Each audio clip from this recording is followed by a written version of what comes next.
Sa kasaysayan ang mga demonic sects at ang mga orthodox sects ay patuloy na lumago at umunlad, gayunpaman ay dumating ang araw na hindi na makayanan ng mga karaniwang sekta ang sitwasyon, nagdesisyon silang magkaisa upang salakayin ang tirahan ng mga demonic. Tinanong ng pinuno ng demonic ang mga orthodox kung bakit sila inuusig, mula nang maitatag ang kanilang sekta ay hindi naman sila gumawa ng anumang bagay na labag sa kalangitan o sa moral na prinsipyo, ngunit mariing iginiit ng mga orthodox na pinatay nila ang kanilang sugo.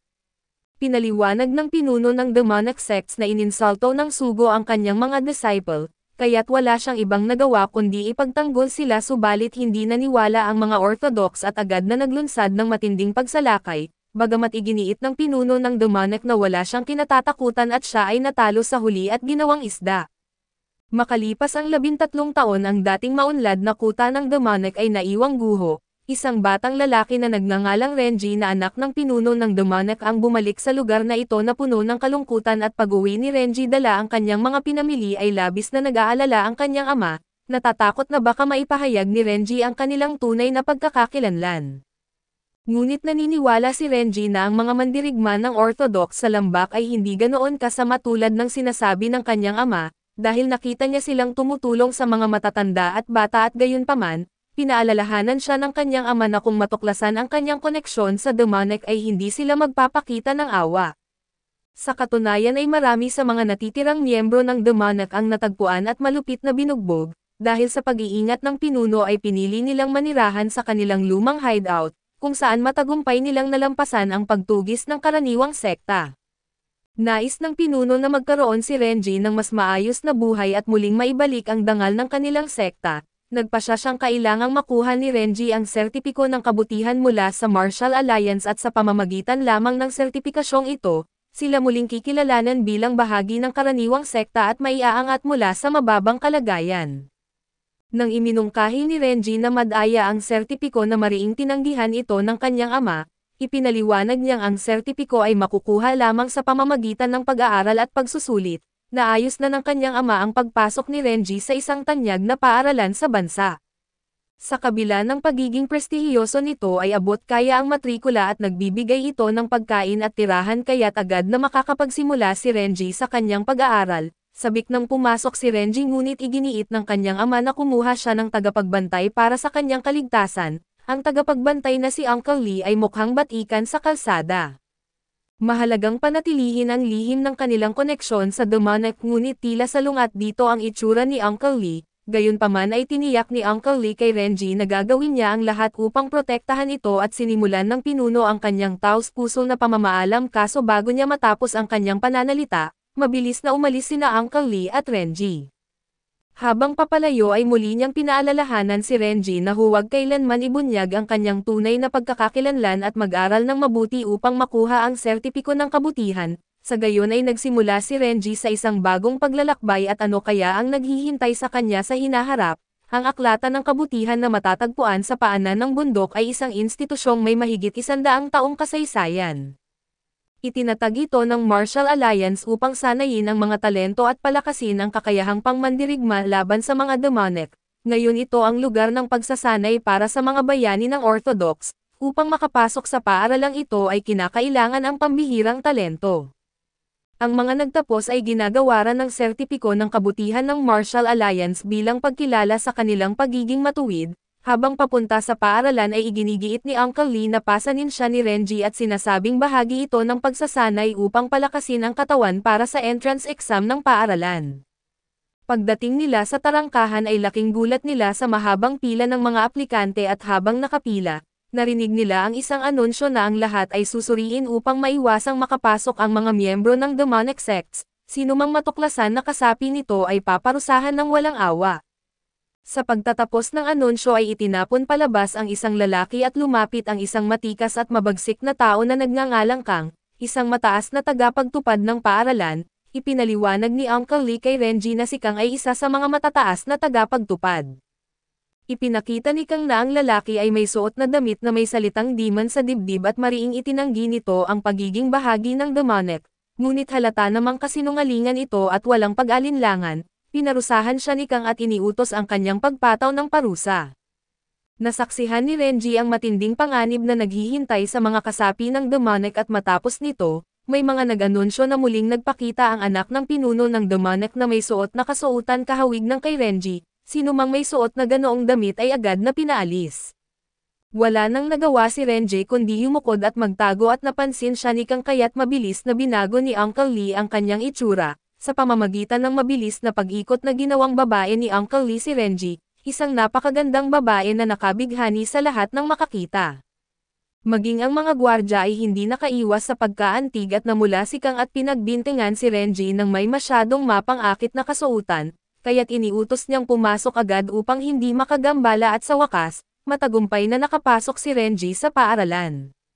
Si Uncle Lee naman ay nagbihis din at sumunod at ipinagmamalaki ang kanyang husay sa pagbabago ng anyo. Gayunpaman ay nagalit si Renji dahil ginawa siyang babae at ipinaliwanag ni Uncle Lee na dahil nalantad na ang pagkakakilanlan ni Renji bilang anak ng pinuno ng demonic, ang pagbabalat kayo bilang babae ang pinakamabisang paraan upang maiwasan ang gulo. Habang nag-uusap ay biglang lumipad ang isang espada papunta sa kanila at lumitaw ang isang dalaga na nagngangalang Mingo. Galit na akusasyon ni Mingo kay Uncle Lee na siya ay bahagi ng demonic at si Mingo ay anak ng pinuno ng Martial Alliance, matalino at tagapamahala ng disiplina sa klase. Akala ni Renji ay katapusan na niya ngunit inakala ni Mingo na si Uncle Lee ay umaabuso sa isang mahina na si Renji sa anyong babae, sinamantala ni Renji ang maling akala ni Mingo at nang maunawaan ang pagkakamali, ibinunyag ni Uncle Lee ang kanyang mukha.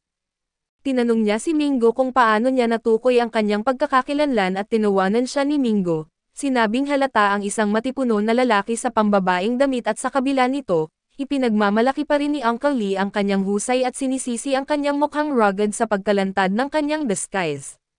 Sa huli ay naglaban sila ng todo at nagpatuloy ang kanilang confrontation at malapit nang umatake si Mingo nang biglang bumababa mula sa langit ang isang binata. Sa gitna ng kaguluhan ay sinamantala ito ni Uncle Lee upang makatakas at habang nangakong lihim na bantayan at paprotektahan si Renji upang makapagtuon siya sa pag-aaral. Pinagalitan ni Mingo ang binata dahil hinayaan nitong makatakas ang miyembro ng demonic. Ngunit sinabi ng binata na iniligtas lamang niya ang dalawang dalaga at nagpasalamat si Renji sa kanya, kaso sinabi ng binata na ang pagtuturo sa kanila ng kanyang pamilya na labanan ang kasamaan ang nagudyok sa kanya, kaya tungkulin lang niya iyon. Gayunpaman ay inis si Mingo dahil balak niyang hulihin ang miyembro ng demonic.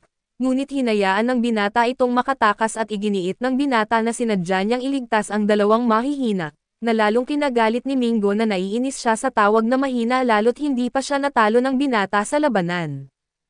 Habang sinusubukan na umiwas si Renji ay hinawakan siya ni Mingo at dinala at bigla namang nagtanong ang binata kung may dala silang papel sa banyo. Inamin niyang naghanap lang siya ng palikuran at nagbigay si Renji ng piraso ng seda bilang pansamantalang gamit, at nangako ang binata na huhugasan at ibabalik ito. Tinanong niya ang pangalan ni Renji upang maging kaibigan ngunit kinailangang tumakbo agad bago ito masagot. Naiinis sinabi ni Mingo na ito ang dahilan kung bakit ayaw niya sa mga lalaki na arrogant, magaspang at magulo at niyakap si Renji at idineklara na mas gusto niya ang mga babae dahil cute at kaibig-ibig ang mga ito. Nagpakilala si Mingo kay Renji at sinabing maaari siyang lumapit sa kanya kung magkakaroon ng problema, ngunit labis nang nag-aalala si Renji at gustong bumalik sa kanyang anyong lalaki upang hindi manatiling nakadamit babae habang nasa paaralan. Walang kamalay-malay sa discomfort ni Renji at iginiit ni Mingo na ipapakita niya ang paligid ng paaralan. Habang naglalakad ay tinanong ni Mingo si Renji kung gaano ang alam niya tungkol sa demonic na sekta. Naiilang si Renji at mariing itinanggi ang anumang koneksyon sa kanila.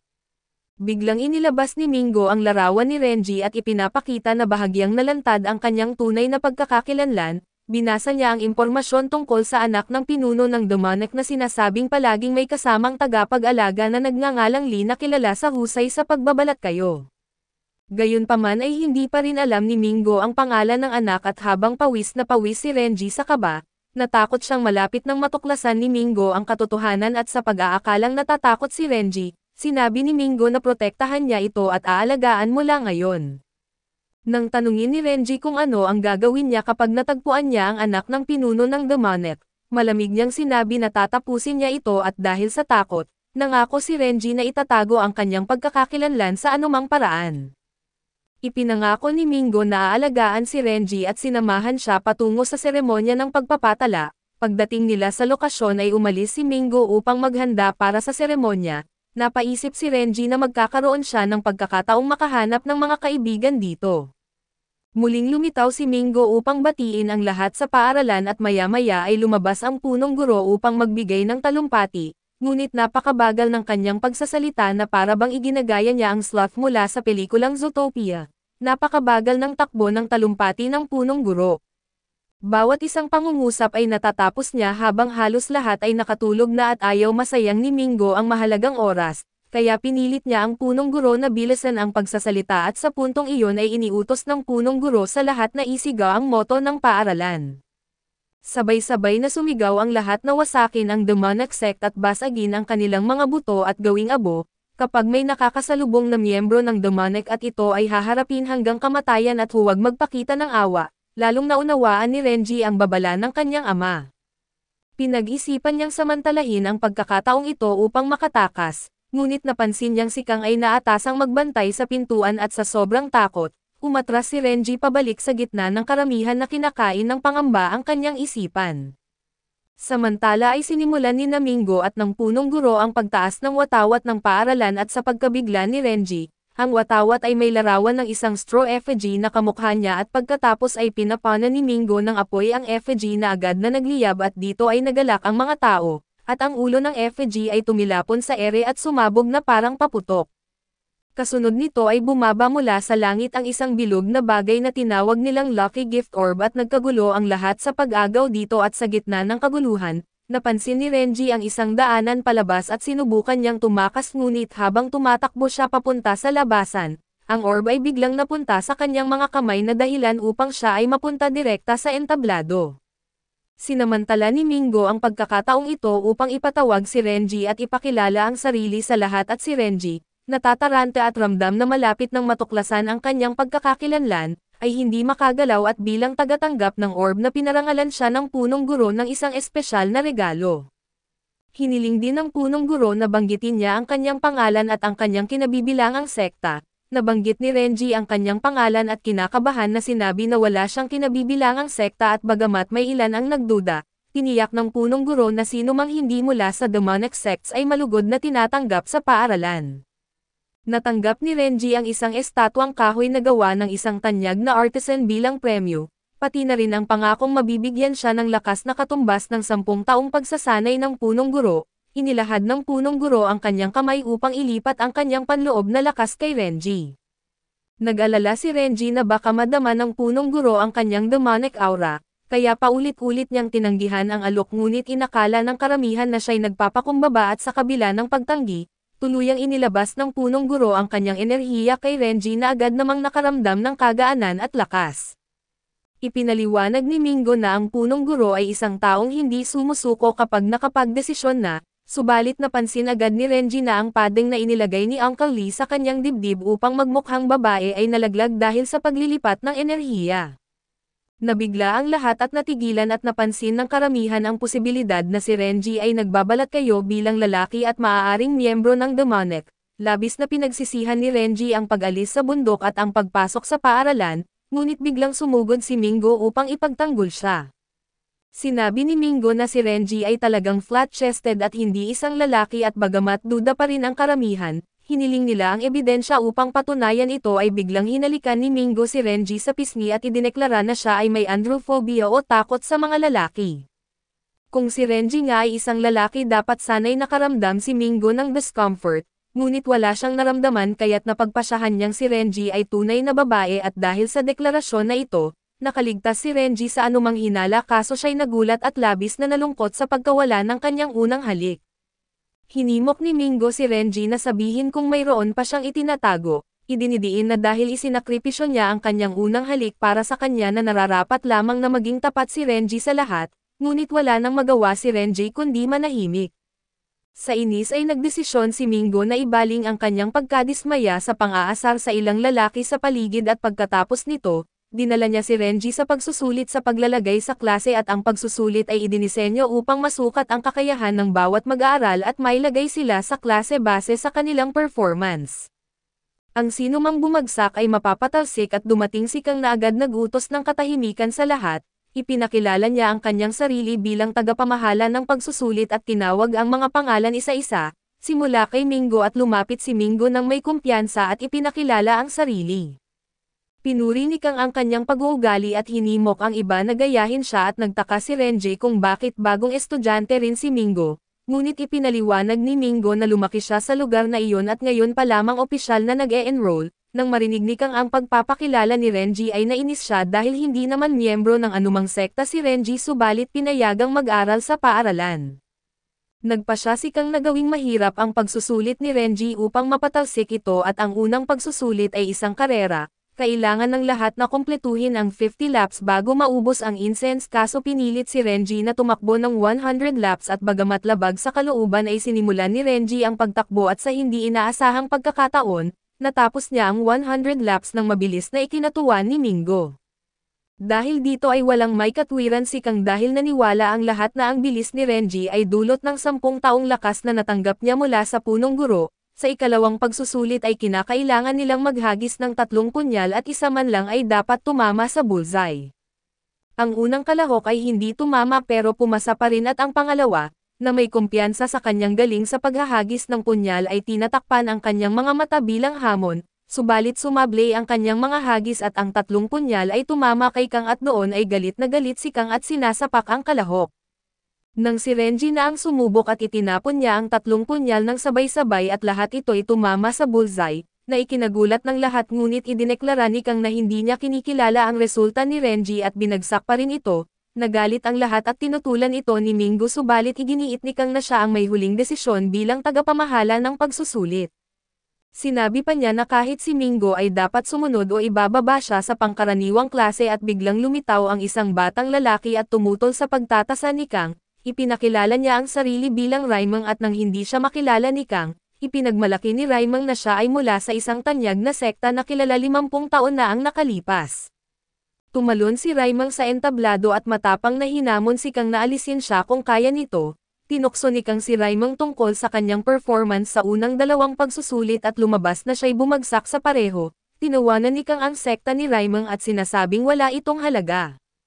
Subalit binigyan pa rin niya ng pagkakataon si Raimang sa susunod na pagsusulit sa lakas at humingi si Raimang ng paumanhin mula kay Kang at iginiit na dapat pumasa si Renji kung siya'y mananalo, ngunit kahit nagsimula na silang maglaban ay hindi man lang nakatama si Raimang ng isang suntok. Lalong nagalit si Kang at agad na sinugod si Raimang at binugbog ito hanggang sa sumuko at habang ginagawa ito, biglang naalala ni Kang ang sekta ni Raimang at ang kanyang ama at ito ang White Sword Master, na kilala lamang sa galing sa light na skill o ang pagiging mahusay sa pagtakbo. Sa kabila ng pagiging mula sa isang hindi kilalang sekta ay labis na nagalit si Raimang nang pagtawanan ni Kang ang reputasyon ng kanyang ama, ngunit wala siyang magawa at nagsimulang umiyak habang ikinukwento kay Renji ang kadakilaan ng kanyang ama, bahagyang naunawaan ni Renji ang nararamdaman ni Raimang kaya't nagdesisyon siyang makialam. Lumapit siya upang harangin ang atake ni Kang at protektahan si Raimang at nakikita ni Kang na tila dumarating ang mga dagger sa kanilang kapahamakan, kaya't nagdesisyon siyang atakihin si Renji ngunit patuloy na pinoprotektahan ni Renji si Raimang hanggang sa itapon niya ito papunta kay Mingo. Ngayon na handa nang lumaban si Renji kaso alam niyang hindi niya maaaring ipakita ang kanyang kakayahan sa martial arts dahil maaaring magdulot ito ng malala na kahihinatnan. Palaging pinaaalalahanan siya ng kanyang ama na magtiis kapag inaapi at dahil bilang anak ng pinuno ng di karaniwang sekta ay taglay niya ang napakalaking lakas. Mula sa murang edad ay paborito si Renji ng mga nakatatanda ng sekta at lihim siyang tinuruan ng panloob na enerhiya. Sa araw na sinalakay ang kanilang sekta ay ipinasa pa ng mga nakatatanda ang kanilang naipon na enerhiya kay Renji, kaya't mas malakas pa siya kaysa sa pinuno ng sekta. Kaya naman ay alam niyang dapat siyang magtiis ngunit kapag napasobra ang pang-aapi ay maaari siyang gumanti, biglang umatake si Renji na dahilan upang tumilapon si Kang at agad na napansin ni Kang na ang teknikong ginamit ni Renji ay nagmula sa demonic, subalit bago siya makapagsalita nawalan siya ng malay dulot ng epekto ng enerhiya. Pinuri ng lahat si Renji at iniisip na ang kanyang lakas ay mula sa mga turo ng punong guro at sa puntong iyon, dumating ang pinuno ng komite ng disiplina upang sawayin si Kang sa pagkatalo sa isang estudyante, napabalita rin na may dumating sa akademya upang maghanap ng mga kasapi ng demonic at pinaghihinalaan nila na maaaring isa si Renji sa kanila. Lumitaw ang lalaking nasugatan dati ng piraso ng tela na ibinigay ni Renji bilang pansamantalang gamit sa banyo. Nang siyasatin ito ay natagpuan nila ang isang uri ng lason sa tela at gayunpaman ay napagtanto ni Renji na ang tinatawag na lason ay talagang pampalasa ng isda na kanyang ginawa, dahil dito ay naging sospek si Renji. Subalit naniniwala ang lalaki na si Uncle Lee na umano'y dumukot kay Renji dati ang tunay na salarin. Sa hindi inaasahang pagkakataon ay natagpuan ng pinuno ng komite ng disiplina si Uncle Lee na nagtatago sa likod ng mga palumpong at agad itong inatake. Walang nagawa si Uncle Lee kundi ilantad ang sarili at harapin ang kanyang dating kaaway. Nagpa siya ang dalawa na lumayo upang maglaban at habang naiwan si Renji upang marinig ang resulta ng paghahati ng klase, si Mingo dahil sa kanyang mahusay na pagganap sa 3 pagsubok ay inilagay sa pinakamataas na klase. Ang karamihan ay nailagay sa gitnang klase ngunit sa hindi maipaliwanag na dahilan si Renji na sa kabila ng kanyang magagandang resulta, ay inilagay sa itinuturing na pinakamababang klase at ito ang Hell Class. Ang akademya na madalas ilarawan bilang prestihiyoso at elegante ay may bahagi na kabaligtaran ng mga deskripsyong ito ang Hell Class. Pagpasok ni Renji ay natuklasan niyang ang klase ay puno ng mga kakaibang mag-aaral. Ang una ay isang binata na mukhang pulubi at nakahiga lamang sa mesa. Sumunod ay isang kabataang lalaki na nakalublob sa isang malaking kaldero ng sabaw para sa kanyang cultivation. Mayroon ding isang dalaga na palaging nagla-livestream at naroon din ang isang kabataang lalaki mula sa di karaniwang sekta na nahuli ni Kang kanina, mas masunurin ito ngayon matapos disiplinahin. Naroon din ang lalaking ginamit ang tela ni Renji sa banyo at labis ang gulat ni Renji nang makita na si Raimeng ay kasama rin sa klase at napansin ni Raimeng na kakaunti lamang ang miyembro ng klase at dahil walang guro, nagpasya siya na ang manguna at hayaan ang lahat na gawin ang gusto nila. Ngunit dumating na ang guro ng klase na walang iba kundi ang pinuno ng komite ng disiplina at siya ang pansamantalang magiging guro nila. Naiinis si Raimeng sa pagkakagulo ng kanyang plano ngunit napilitan siyang tanggapin ito. Binasa ng guro ang mga patakaran para makakuha ng puntos sa klase.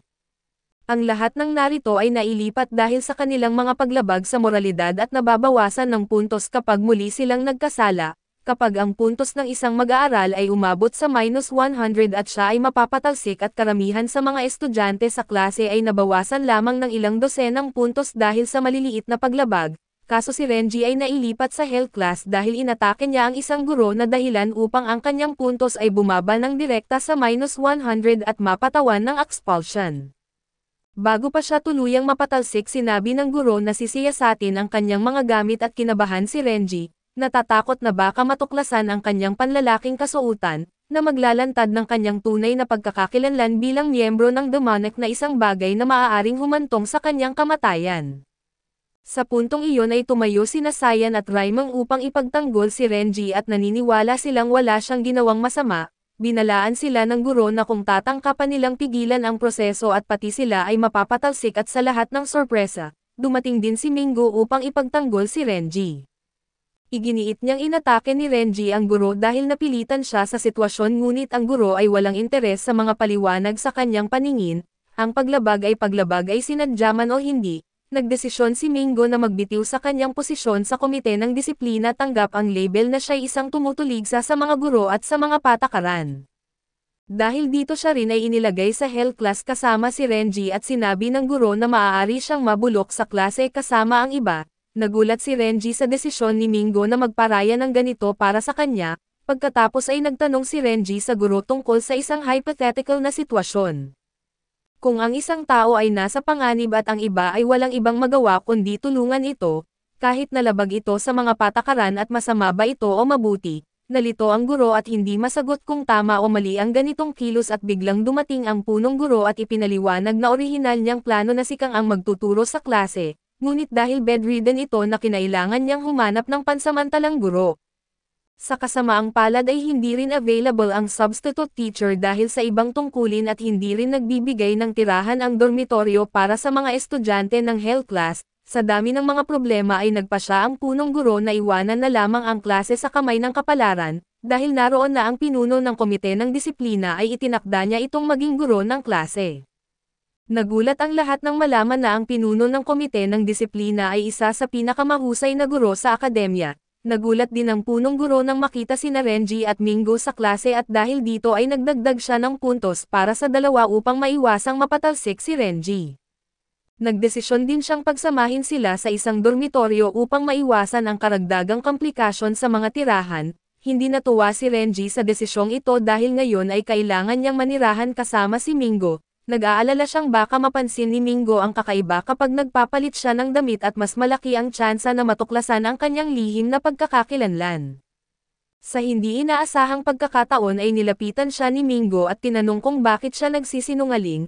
Natuklasan ni Mingo na si Renji ay talagang isang lalaki at nagulat si Renji at hindi makapaniwala kung paano niya nalaman ang katotohanan. Ibinunyag ni Mingo na natagpuan niya ang mga panlalaking damit at bagahe ni Renji. Hindi niya inasahan na mabigla siya sa ganitong paraan at agad niyang hiningan si Renji ng paliwanag tungkol sa tunay niyang layunin sa akademya. Sinabi ni Renji na nais lang niyang mamuhay ng mapayapa at makuha ang sertipiko ng kabutihan, ngunit hindi siya pinaniwalaan ni Mingo. Ayon sa kanya ang lahat ng alagad ng demonic ay mga sinungaling at sumigaw si Renji na hindi siya ganoon kagaya ng inilalarawan ni Mingo. Biglang sumiklab ang kanyang kapangyarihan na dahilan upang matanggal ang sibat ni Mingo mula sa kanyang mga kamay at hiningi ni Mingo na tumigil si Renji, ngunit iginiit ni Renji na makinig muna siya sa kanyang paliwanag. Ang kanyang kapangyarihan ay nagdulot ng punit sa damit ni Mingo kaya't napilitan itong makinig. Matapos marinig ang kwento ni Renji ay bahagya pa ring nagduda si Mingo sa kanyang tunay na layunin. Gayunpaman matapos ang maghapong kasama si Renji, napansin ni Mingo na palaging sinusubukan ni Renji na tumulong sa iba at hindi mukhang masamang tao, kaso conflicted pa rin siya dahil si Renji ay mula sa demonic sects kaya't naging masalimuot ang sitwasyon. Habang nag-iisip pa kung dapat niyang iulat si Renji sa akademya, ang nakakaawang ekspresyon ni Renji ang nagpabago ng kanyang isip at nagpasya siyang bigyan si Renji ng pagkakataon, siya mismo ang magbabantay kay Renji upang makita kung totoong ang mabuting tao ito, dahil naniniwala siyang ang bawat isa ay nararapat bigyan ng pagkakataon.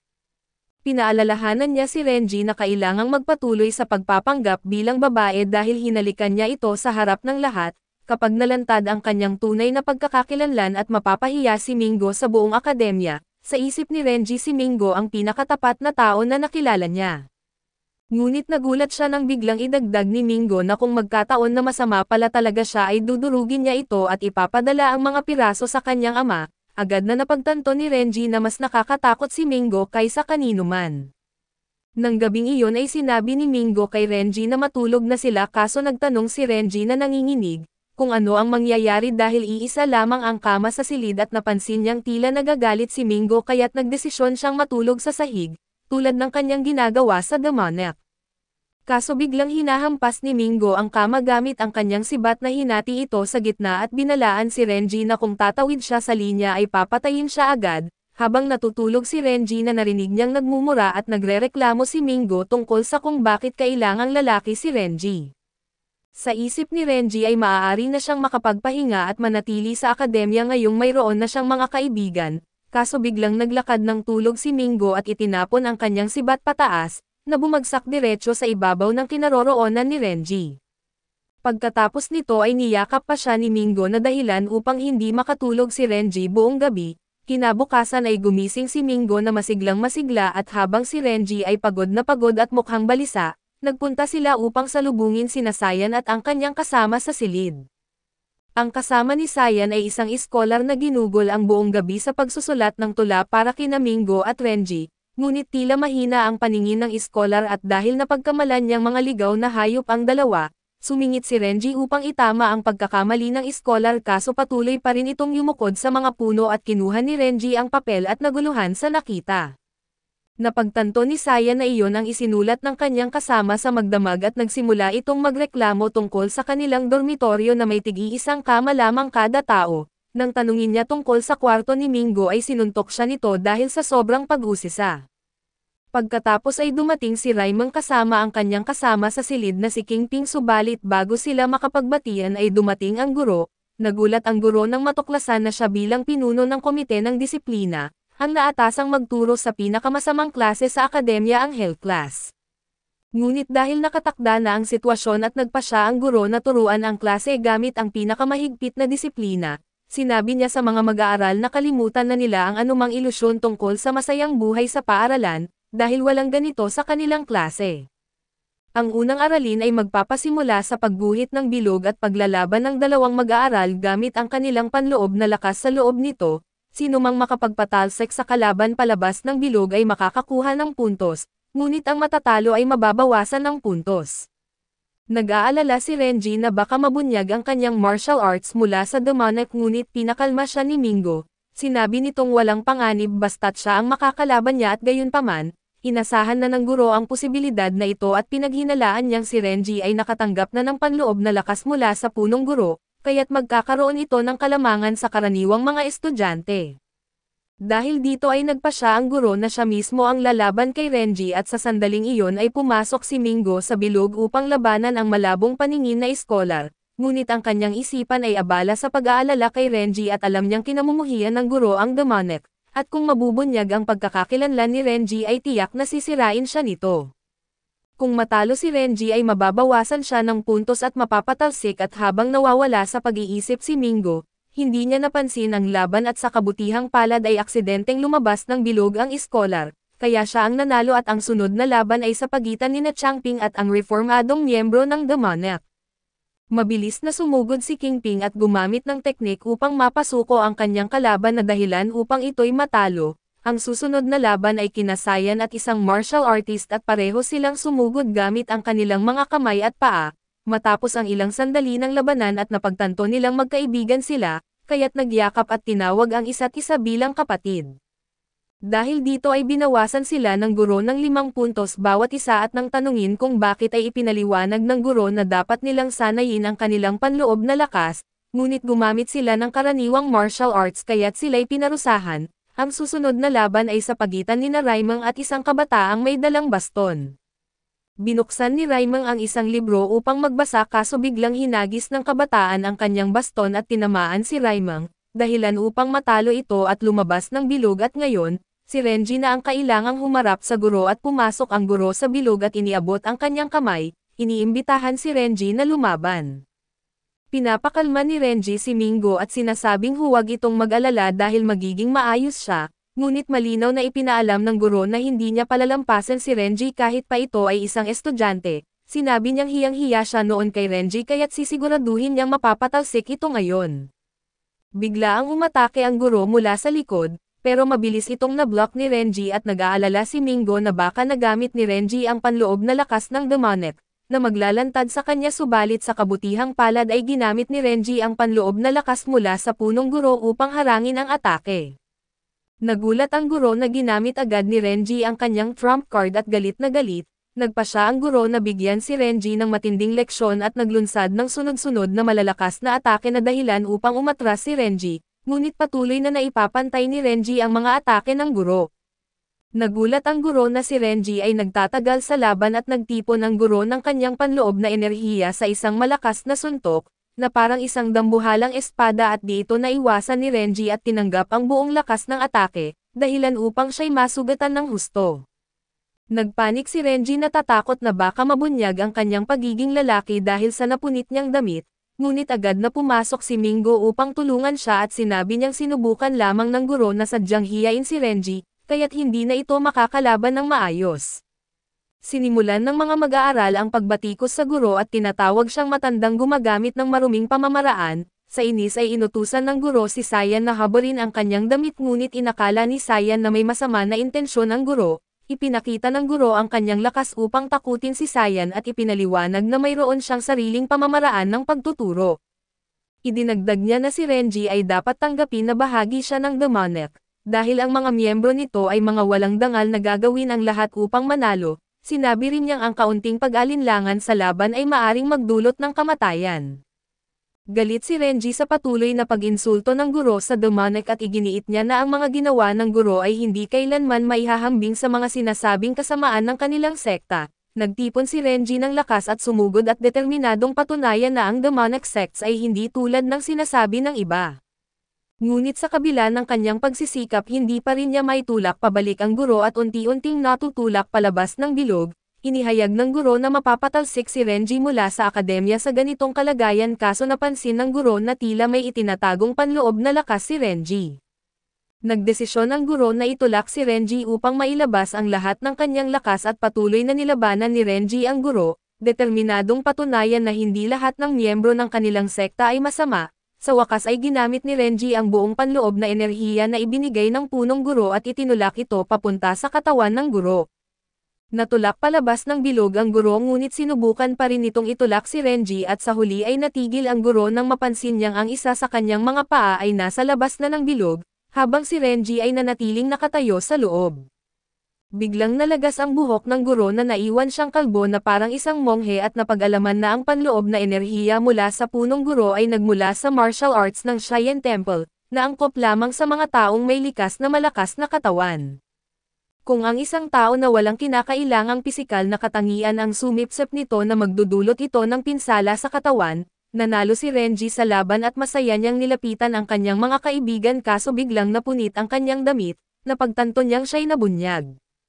Sa tamang pagkakataon ay dumating si Uncle Lee upang sagipin siya at mabilis niyang inilaglag ang 4 na kahoy na patpat upang lumikha ng alikabok at binalot si Renji ng maraming tela, na nagsilbing pansamantalang hadlang. Agad niyang pinalitan ang damit ni Renji at ipinakilala ito sa lahat na parang walang nangyari at habang si Mingo ay nakabighani sa nakita, pinaalalahanan niya ang sarili na si Renji ay isang lalaki sa kabila ng tagumpay at napagtanto ni Renji na sa pagkakataong ito, masyado nang lumampas si Uncle Lee at walang sino man ang nakakaalam kung sino ang nagpalit ng kanyang damit. Biglang lumitaw si Uncle Lee na nakabalat kayo bilang isang babae at inangkin na siya ang bagong tagapamahala ng dormitoryo. Inihayag niya ang kanyang pagkadismaya nang makita ang isang batang babae na nahihirapan sa kanyang damit. Tinanong niya si Raymond kung ano ang nangyari at itinuro nito na ang guro ang may kasalanan. Galit na lumapit si Uncle Lee sa guro at biglang sinuntok ito sa mukha at sabay sabi na habang narito siya, walang magbubuli sa mga estudyante at hindi nakilala ni Mingo si Uncle Lee at inakala niyang isa lang itong sobrang masiglang babaeng nasa kalagitnaang edad. Bagamat naiinis si Renji kahit papaano'y gumagaan ang kanyang pakiramdam dahil ligtas sila ni Uncle Lee, biglang lumapit ang guro at inamin na nanalo si Renji sa laban at gayunpaman ay prangkang sinabi ng guro na kinamumuhian niya si Renji at binalaan siya na huwag siyang mahuli sa paglabag sa mga patakaran, dahil hindi titigil ang guro sa paghahanap ng paraan upang mapatalsik siya sa akademya. Alam ni Renji na mula ngayon ay magiging mahigpit ang pagbabantay sa kanya at pagkatapos, lumapit ang guro kay Uncle Lee na hindi pa rin niya nakikilala at humiling na gumawa ito ng peluka at ipadala sa kanyang opisina. Pagkatapos idineklara ng guro na tapos na ang klase at sinabihan si Renji na hindi na niya kailangang dumalo sa kanyang mga leksyon ngunit mag-ingat sa mga posibleng panlilinlang ng guro. Samantala ang ilang tao mula sa mas mataas na antas ng akademya ang gumagamit ng teleskopyo upang obserbahan ang Hell Class, napansin nilang mas interesante ang klase ngayong taon kumpara sa dati. Kaya't nagplano silang magpasimuno ng gulo. Kinalaunan ay sumulat si Renji ng liham sa kanyang ama at ikinwento niya na 4 na buwan na siyang nasa akademya, kahit na nailagay siya sa health class ay mababait ang kanyang mga kaibigan, gayunpaman ay nahihirapan pa rin siya sa kanyang mababang marka. Hiniling niya sa kanyang ama na manatiling malusog at ligtas at inihayag ang kanyang pag-asa na makuha ang sertipiko ng kabutihan at linisin ang pangalan ng demonic. Bumalik ang guro sa klase suot ang bago niyang peluka at agad na napansin ng lahat na ito'y pekeng peluka. Lumapit ang guro kay Renji at binatikos siya dahil sa pag-aayos ng sarili sa halip na mag-aral at idiniin niya na kung hindi dahil sa kanya, hindi kailangang magsuot ni Renji ng ganoong mga damit at pagkatapos ay inanunsyo ng guro na magkakaroon ng bagong estudyante sa health class na si Tangtang. Natuwa ang lahat dahil isa na namang babae ang madagdag sa klase. Ang pangalawang anunsyo ay tungkol sa bagong patakaran ng paaralan at kapag ang marka ng isang estudyante ay bumaba sa -30 pagsapit ng midterm exam, siya ay mapapatalsik at sinisi ni Mingo ang guro sa pagpapahirap kay Renji, ngunit mariing itinanggi ng guro na siya ang may kagagawan. Ipinaliwanag niyang ang bagong patakaran ay itinakda ng punong guro at dagdag pa rito, si Tangtang mismo ay nasa peligro rin ng pagpapatalsik dahil ang kanyang marka ay nasa -60. Iniwan ng guro ang klase at sinabihang mag-aral sila ng mag-isa. Nangako si Mingo na tutulungan ang kanyang kaibigan na pataasin ang kanyang marka kaso sa halip na kay Renji, kay Tangtang niya ito sinabi at gayunpaman ay hindi siya pinansin ni Tangtang at lumayo ito, dahilan upang napagtanto ni Mingo na si Tang Tang ay maaaring mahirap pakitunguhan. Sa kalaunan ay nasalubong ni Tang Tang si Raimang na agad humiling na kilalanin siya bilang leader ng klase, biglang hinugot ni Tang Tang ang isang kasangkapan at mabilis itong inihampas sa noo ni Raimang, dahilan upang siya'y magulat at mastan bago ito mabilis na tumakbo palayo. Samantala ay naghahanda na ang guro upang hanapin si Uncle Lee nang biglang lumapit si Tang Tang, humihiling na may talaga siya sa isang point recovery task at nagulat ang guro na alam niya ang tungkol sa lihim na misyong ito at sa sandaling iyon, nagpahayag din si Renji ng kanyang kagustuhang sumali sa gawain. Muling iginiit ni Tang Tang na siya ang unang nagsabi tungkol sa misyon at hinugot muli ang kanyang kasangkapan upang takutin si Renji. Agad namang namagitan ang guro at pinaalalahanan sila na bawal ang pakikipaglaban. Ipinaliwanag ng guro na ang tanging point recovery task ngayong linggo ay ang pag-aani ng palay, isang gawaing panggrupo na nangangailangan ng partisipasyon ng buong klase at nagduda ang guro na makakaya itong tapusin ng health class.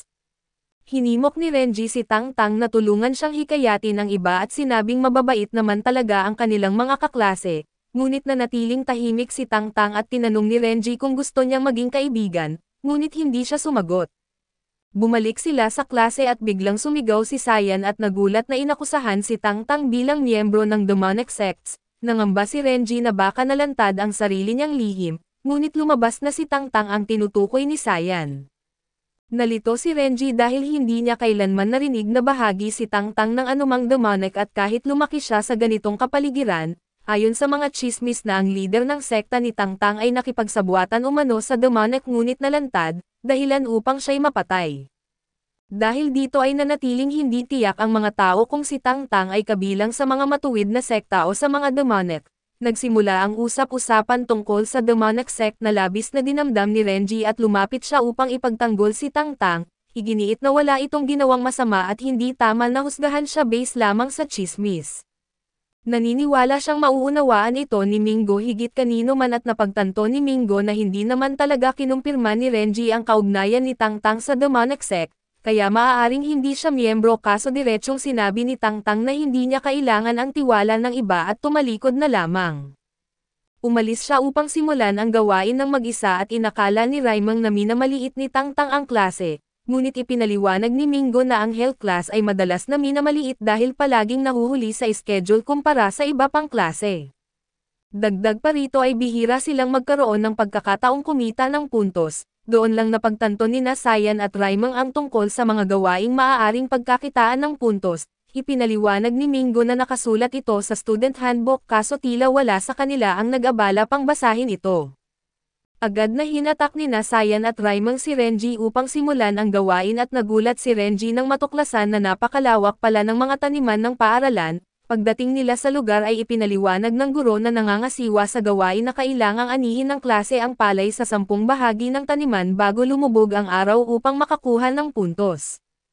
Agad na hinubad ni Mingo ang kanyang sapatos at medyas at saka tumapak sa malamig at putikang tubig.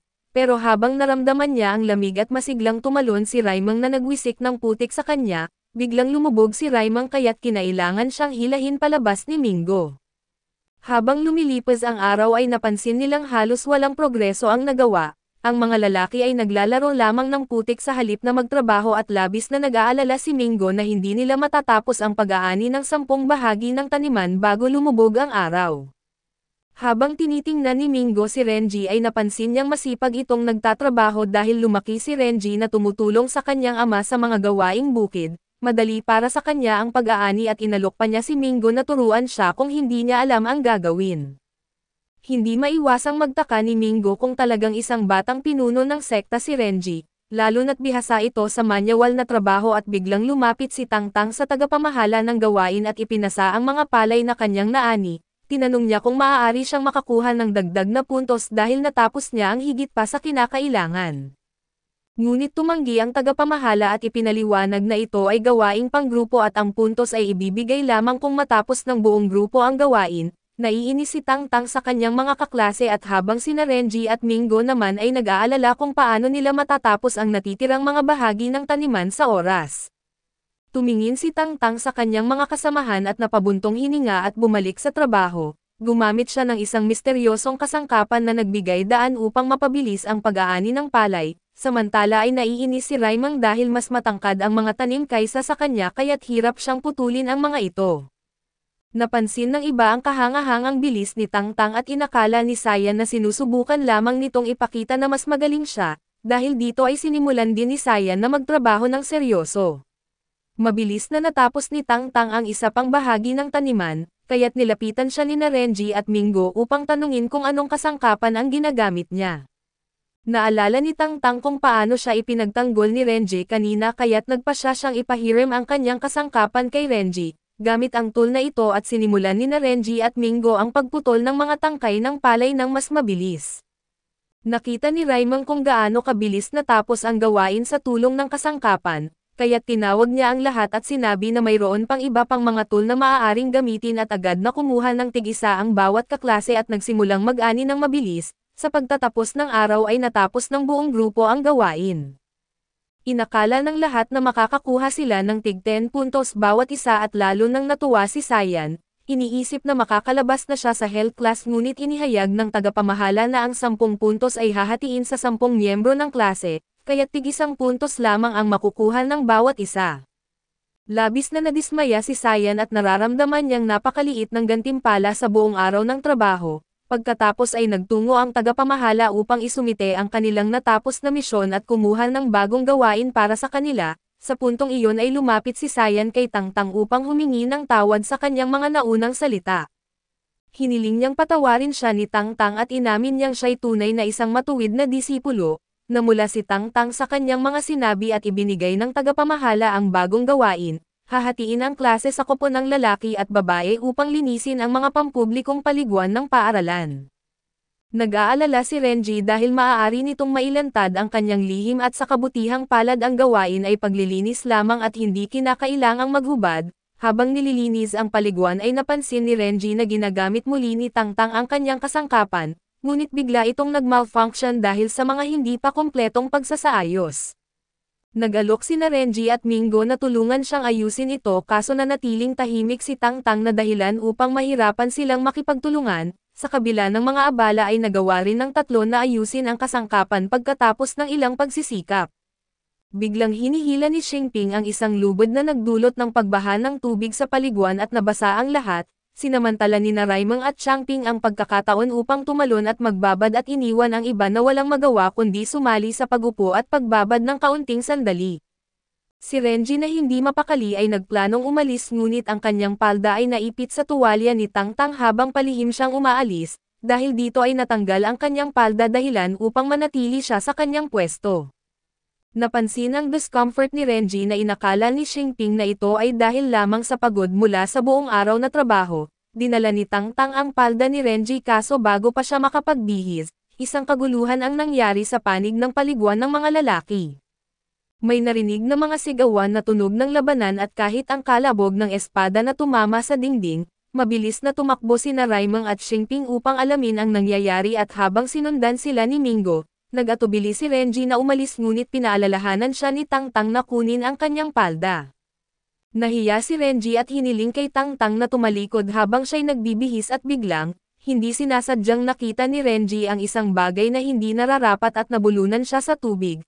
Tumawag siya kay Tangtang upang humingi ng tulong ngunit nang lumapit si Tangtang, hindi sinasadyang nahawakan ni Renji ang kanyang damit habang sinusubukan na magbalanse. Dahil dito ay napansin ni Renji na ang katawan ni Tangtang ay puno ng mga peklat at nahihiya na ibinalik ni Renji ang damit ni Tangtang at naghanda ng umalis, ngunit bigla siyang pinigilan ni Tangtang at sa unang pagkakataon, nagpakita si Tangtang ng ekspresyon na hindi pa niya nakita noon dahilan upang magulat si Renji. Hindi nagtagal ay narinig ang mga hindi pamilyar na boses mula sa katabing paliguan at biglang tumakbo si Tangtang. Hindi nagbibigay ng paliwanag sa paliguan ng mga lalaki ay may isang maharlikang nagngangalang Sheik, na matagal nang nagmamasid sa hell class ang nagpasimuno ng gulo. Ipinag-utos ni Sheik Xing na lisanin ng mga lalaki ang paliguan upang magamit niya ito ngunit tumanggi si Sayan, sinabing kanila lamang nilinis ang lugar at hindi nila papayagan na madumihan muli ito. Dumating si Tangtang at nakiusap kay Sheik Xing na tumigil na, inihayag na siya ay lingkod nito. Hinugot ni Sheik Xing ang isang latigo upang hagupitin si Tangtang kaso hinarang ito ni Renji, mabilis na ibinasura ni Shixing ang pagtutol ni Renji at sinasabing ang pagdidisiplina sa kanyang lingkod ay hindi sakop ng pakialam nito. Binuhusan niya si Renji ng mainit na tubig na nagtulak kay Renji na makipaglaban. Gayunpaman ay pinigilan siya ni Mingo na binalaan siya na ang pakikipaglaban ay magreresulta sa pagbabawas ng puntos. Dumating ang tagapamahala ng klase at humiling ng paliwanag at pinarusahan si Shixing at nabawasan ng puntos dahil sa kanyang mga aksyon. Ngunit sinisi ni Shixing si Tang Tang at pinilit itong tanggapin ang responsibilidad at hindi na pumalag si Tang Tang, na lalong ikinagalit ng iba at ipinagmalaki ni Shixing na si Tang Tang ang matagal na niyang ginagawang tagasalo ng parusa sa tuwing siya ay nagkakamali. Sa huli ay pinapaalis niya ang lahat upang mag-enjoy mag-isa sa paliguan at dumating ang guro at idineklara na walang patakarang nagbabawal sa mga estudyante ng health class na gamitin ang paliguan, bagamat bawal ang pakikipaglaban ay pinayagan niya ang sparring gamit ang martial arts. Natuwa ang grupo at sabik na turuan ng leksyon si Shixing ngunit pansamantalang nawalan ng gana ng mapagmalaki nitong ideklarang hindi niya inaapi ang mahihina, sa halip ay sinabi niyang siya ang pipili ng kanyang makakalaban sa duelo. Piliing iwasan ni Shixing sina Changping at Mingo iniisip na masyado silang malalakas at nang tumingin siya kay Raimang, inakala niyang ang matapang nitong anyo ay maaaring nangangahulugan ng taglay na mga nakatagong teknik. Sa huli ay pinili niya si Renji na mukhang walang laban at tila nagbitiw na sa pagsuko. Coincidentally ang pagpiling ito ay tugma sa kagustuhan ng buong klase, maging ang guro ay tila alam na mabibigyan si Shixing ng tamang leksyon. Subalit ibinunyag ni Shixing na hindi niya direktang lalabanan si Renji at sa halip ay pinili niyang ipalaban si Tang Tang para sa kanya. Walang pag-aalinlangan ay humakbang si Tang Tang papunta sa arena na dahilan upang magtaka si Renji kung bakit siya sobrang alila kay Shixing. Ayaw ng guro na manalo ng madali si Renji kaya't idineklara niyang dapat gamitin ng parehong kalahok ang kanilang buong lakas, upang higit silang maudyukan ay inanunsyo rin niyang makakakuha ng puntos ang mananalo, habang ang matatalo ay mababawasan ng puntos. Alam ni Renji na kapag nabawasan ang kanyang puntos, maaari siyang mapatalsik sa akademya at determinado siyang manalo, ngunit may isang hamon at ipinagbawal ng guro ang paggamit ng panlabas na martial arts, kaya't kailangan niyang umasa sa panloob na enerhiya lamang. Dahil naubos na ang panloob na enerhiyang ibinigay ng punong guro na may dalawang pagpipilian si Renji, gamitin ang mga demonic arts mula sa demonic sects o matalo kaso hindi niya kayang saktan si Tang Tang, nararamdaman ang kanyang tagumpay at nangako si Shixing ng gantimpala kay Tang Tang kung siya'y mananalo. Sa lakas ng loob mula sa pangakong ito ay inilunsad ni Tang Tang ang isang agresibong atake, dahilan upang maitulak si Renji sa depensa at nagtuon si Renji sa pag-iwas sa kanyang mga suntok at kahit na itapon pa niya ang mga kasangkapan ni Tang Tang, nang mahawakan ni Renji ang kamay ni Tang Tang upang pigilan ito ay sinabi nito kay Renji na tamaan siya upang makuha ang tagumpay. Ngunit ayaw saktan ni Renji si Tang Tang kaya't hinayaan niyang maitulak siya pabalik at habang iniobserbahan ang sitwasyon, napagtanto ni Renji na may hawak na sikreto si Shixing laban kay Tang Tang, dahilan upang ito'y sumunod sa kanyang utos. Determinado si Renji na tulungan si Tang Tang kaya muli siyang sumugod, nakakita si Tang Tang ng pagkakataon at nagpakawala ng smoke bomb upang takpan ang paningin ng lahat at sa gitna ng kaguluhan, sinadya niyang lumikha ng pagkakataon upang manalo si Renji. Gayunpaman ay hindi magawang saktan ni Renji ang isang babaeng ang katawan ay puno ng mga peklat. Nauunawaan ang pag-aalinlangan ni Renji at sinadya ni Tang Tang na pabagsakin ang sarili upang tiyakin ang tagumpay ni Renji.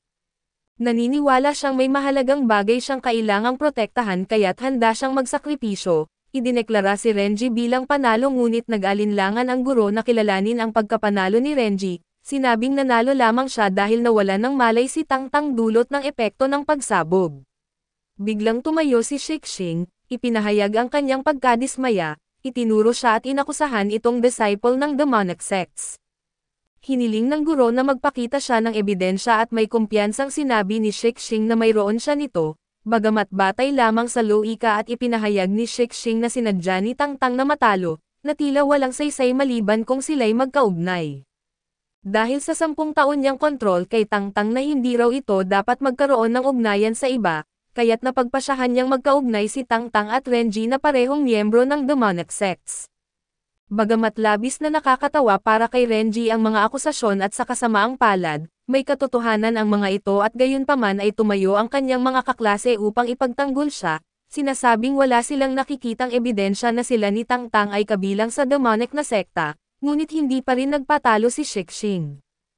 Inilabas ni Shixing ang isang hairpin bilang ebidensya at agad na nakilala ito ni Cyan bilang isa sa 4 na armas ng 4 Heavenly Kings ng demonic sects. Inilahad ni Shixing na ilang taon na ang nakalipas at natuklasan niya na ang pamilya ni Tangtang ay nakipagsabuatan sa demonic na sekta. Matapos mabunyag ang kanilang ugnayan ay iniwan siya ng kanyang pamilya kasama ang hairpin na ito. Natuklasan din niya sa kanyang pagsisiyasat na ang ina ni Tangtang ay kapatid ng isa sa mga 4 Heavenly Kings na higit pang nagpapatibay ng koneksyon ni Tangtang sa sekta. Agad na nakialam ang guro at kinumpiska ang hairpin at pinagalitan si Shixing sa pagdadala ng isang mapanganib na bagay sa paaralan. Ipinaalala niya na ang punong guro mismo ang nagpasok sa bawat estudyante, kaya't imposibleng makapasok ang sinumang miyembro ng demonic sect sa paaralan. Binalaan ng guro si Shixing na ang anumang karagdagang maling paratang ay magdudulot ng parusa at galit na galit.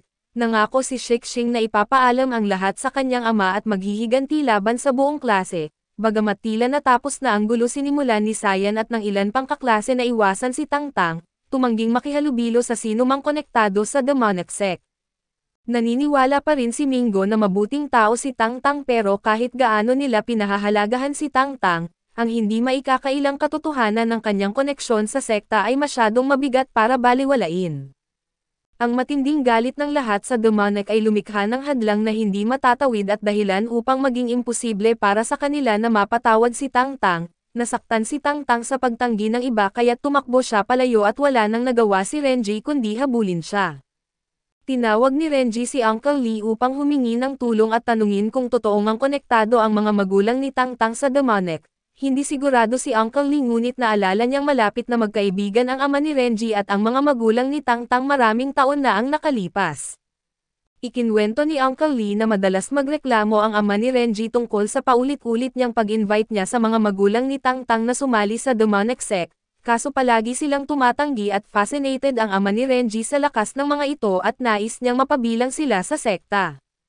Ngunit sa tuwing manibisita ng ama ni Renji ang mga magulang ni Tangtang upang kumbansihin sila na sumali sa demonic sect siya'y nauuwi sa pagkatalo at nabubugbog. Nang marinig ito ay tuwang-tuwa si Renji na malaman na walang tunay na koneksyon si Tangtang sa sekta. Maya-maya ay dumating si Mingo upang hanapin si Renji na dahilan upang agad na umalis si Uncle Lee. Tinanong ni Mingo kung nakita na ni Renji si Tangtang kaso inamin niyang hindi pa niya ito natatagpuan at sinubukan niyang magpaliwanag. Ngunit sinabi ni Mingo na kahit ano pa ang koneksyon ni Tangtang sa demonic ay naniniwala siyang isa itong mabuting tao.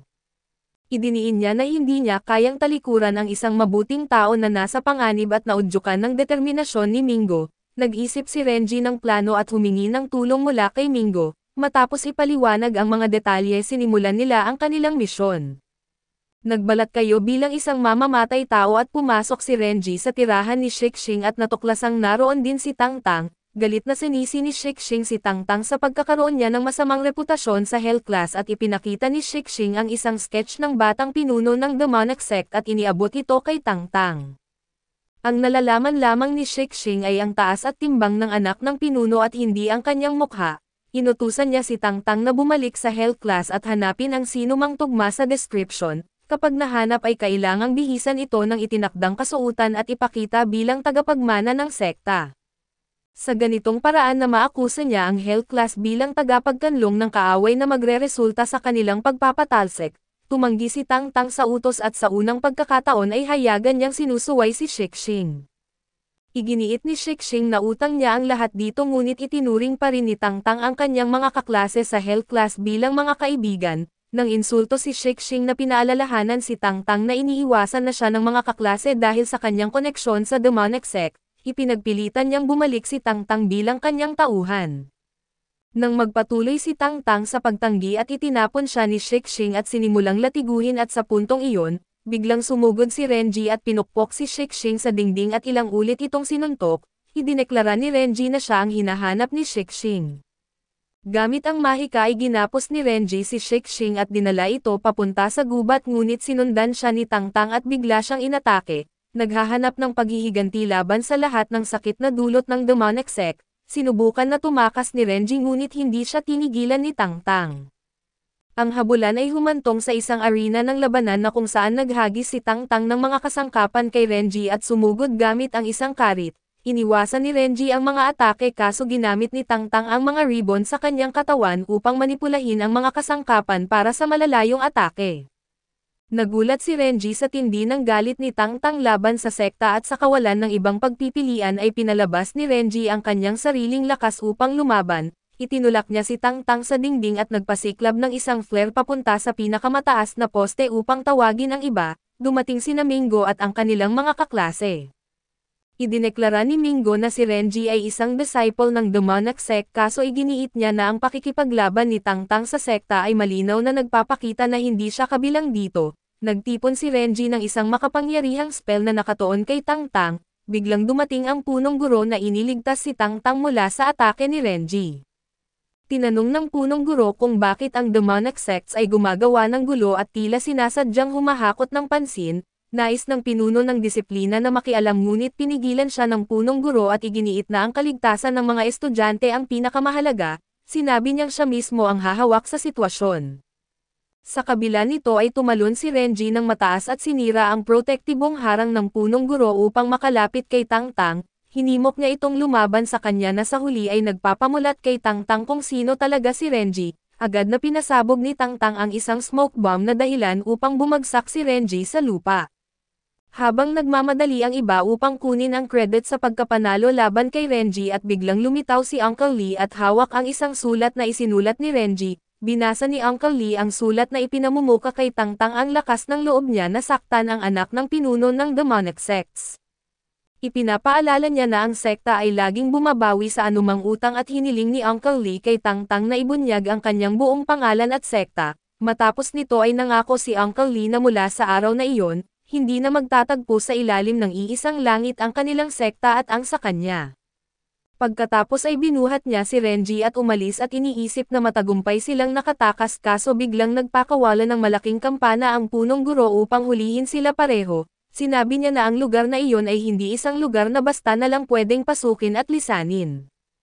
Sinubukan ni Uncle Lee na sirain ang kampana subalit nabigo at samantala ay nagkunwaring walang malay si Renji, bagamat labis na kinakabahan na baka tuluyang mabunyag ang kanyang pagkakakilanlan, iginiit ng punong guro na manatili sila upang mag-usap ngunit determinado si Uncle Lee na dalhin ang kanyang batang amo para gamutin. Biglang dumating ang pinuno ng disiplina upang harapin ang kanyang mortal na kaaway at basag ang kampana dahil sa kanya, dahilan upang makatakas sina Renji at Uncle Lee at labis na nagpasalamat siya at nangakong aayusin nila ang kanilang hidwaan sa hinaharap, tumakas silang dalawang ngunit patuloy silang hinabol ng guro. Samantala ay humingi ng paumanhin ang mga kaklase ni Tang Tang sa maling pagkakaunawa sa kanya. Gayunpaman ay napansin nilang ang anak ng pinuno ng demonic sect na nakita nila kanina ay kahawig ni Renji. Tinuro ni Raimang na babae si Renji ngunit napansin nilang ang taas at pangangatawan nito ay halos eksaktong kapareho ng inilarawan. Dumating si Mingo upang ipaliwanag na nawala ng malay si Renji dahil sa nahulog na bato mula sa labanan at kailangan niyang dalhin ito sa cleanup. Ipinaliwanag ng punong guro na ang insidente ay nangyari dahil si King ay naospital na dahilan upang maging maluwag ang seguridad. Nangako siyang pahihigpitin ang seguridad mula ngayon at pinuri rin niya si Tang Tang dahil mag-isa niyang hinarap ang Demon Sect, at inanunsyo na ang lahat ng dating bawas sa kanyang puntos ay mawalang bisa. Ngayong wala ng negatibong puntos si Tang Tang na inalok siya ng punong guro na sumali sa advanced class. Bagamat sabik ang lahat na tanggapin siya sa mataas na klase na iginiit ni Shixing na siya pa rin ang may-ari kay Tang Tang at bilang tugon, sinuntok siya ni Tang Tang sa mukha, saka ginamit ang latigo upang walang awang hagupitin siya. Idineklara niya na malaya na siya at siya ang karapat-dapat na leader ng sekta ng kanyang pamilya at nangako siyang gagantihan ang kabutihan ng kabutihan at tatapatan ang kasamaan ng hustisya. Pagkatapos ay binali niya ang latigo at inanunsyong bayad na ang lahat ng utang niya kay Shixing. Humarap siya sa punong guro at humiling ng parusa sa pananakit sa kapwa mag-aaral at binawasan ng punong guro ang kanyang puntos ng 20 ngunit pinayagan siyang manatili sa Hell Class, nagalak ang lahat ng piliin ni Tang Tang na manatili sa kanila. Samantala ay bumalik si Renji sa kanyang kwarto kasama si Mingo at labis siyang nag-aalala na mabubunyag ang kanyang lihim kaya't hindi siya makatulog. Sa wakas ay inamin niya ang katotohanan kay Mingo, na labis nitong ikinagulat. Biglang dumating si Tang Tang sa pintuan na dahilan upang maramdaman ni Renji na parang iniwan na ng kaluluwa ang kanyang katawan, ngunit sinabi lamang ni Tang Tang na nais niyang makipag-usap ng pribado kay Renji at sa ganitong paraan, pansamantalang nagtapos ang yugto.